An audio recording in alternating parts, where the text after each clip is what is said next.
Episode 558, A Wish Come True. Alex looked around, watching everyone scribble furiously on their pieces of paper.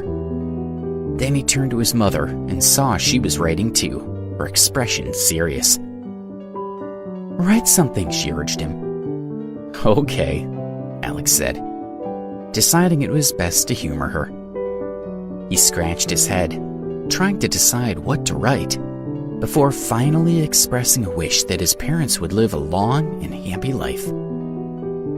After several minutes, Cassidy raised her microphone. "Has everyone written down their wish? Okay, I'm going to count down from 3, and then I want you all to fly your paper airplanes at the stage. Your piece of paper has your seat number on it, so when I pick up an airplane, I'll read out the number, and then you'll be on camera." The crowd cheered enthusiastically. Cassidy smiled. "I'm about to start counting, and when I reach 1, you let your paper planes fly, okay?" Everyone shouted again, eager to try, and then Cassidy began the countdown. 3, 2... She paused, deliberately building the suspense, and then she shouted, 1, fly those planes! Countless paper planes flew at the stage. Many fell short, while others collided, sending them both falling to the floor. The planes went in all directions, making it impossible to follow the flight path of any of them. One paper plane flew directly at the stage, arcing up, and then landing right at Cassidy's feet. She glanced down at the plane, and then she stooped down to pick it up, holding it carefully. The crowd watched in amazement, whispering to each other about who the lucky fan could be, and curious to hear their wish. Cassidy slowly unfolded the paper plane. "I'll read out the wish first," she said, "and then I'll reveal the seat number."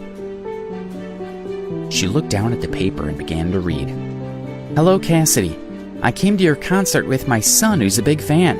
My wish is that you give him a hug." The audience looked around, wondering whose wish that had been. Cassidy raised her head. "Okay.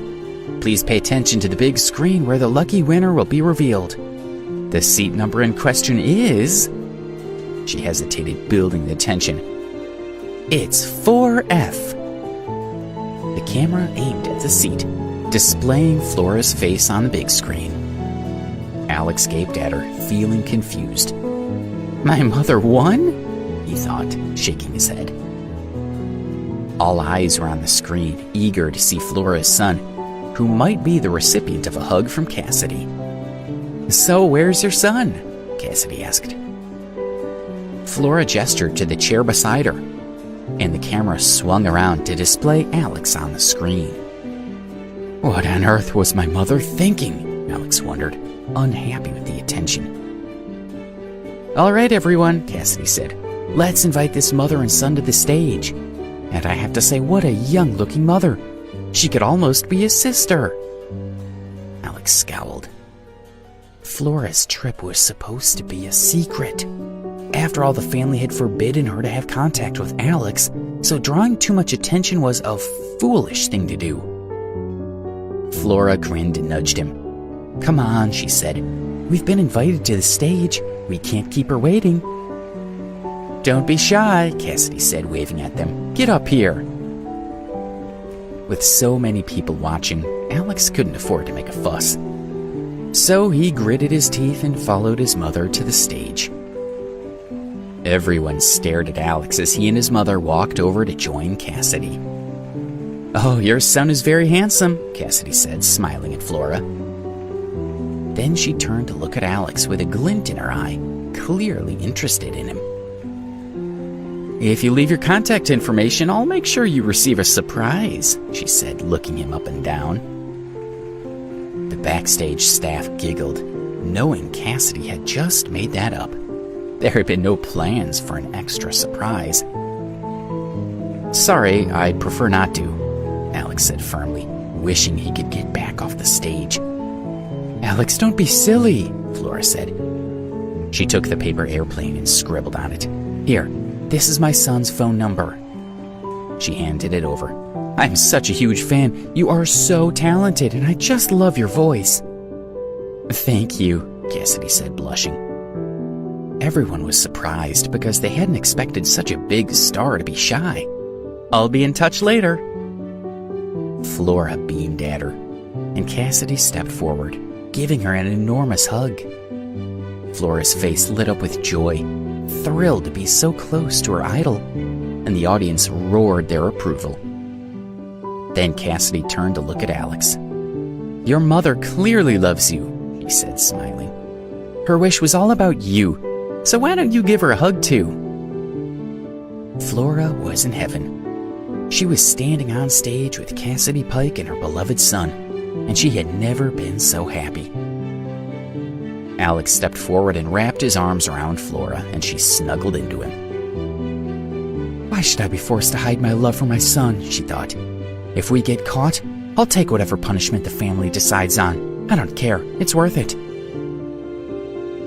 When Alex stepped back, Cassidy gave him a brief hug.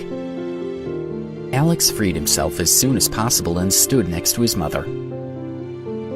Well, son, my wish has come true, Flora said, grinning at him. Let's get off the stage. Alex nodded at Cassidy and turned to leave.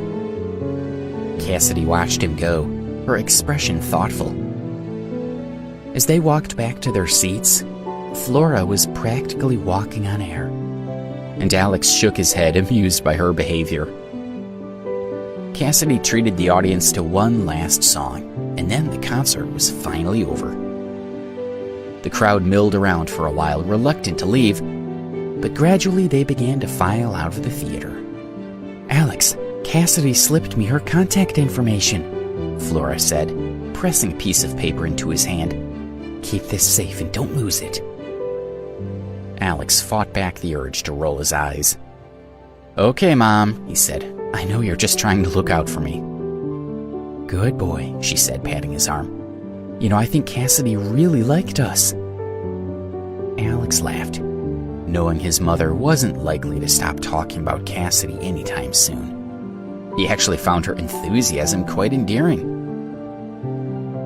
Alex's phone rang, and when he answered it, Rufus spoke, sounding frantic. Alex, you need to come back. Debbie's missing, and I think she's been abducted.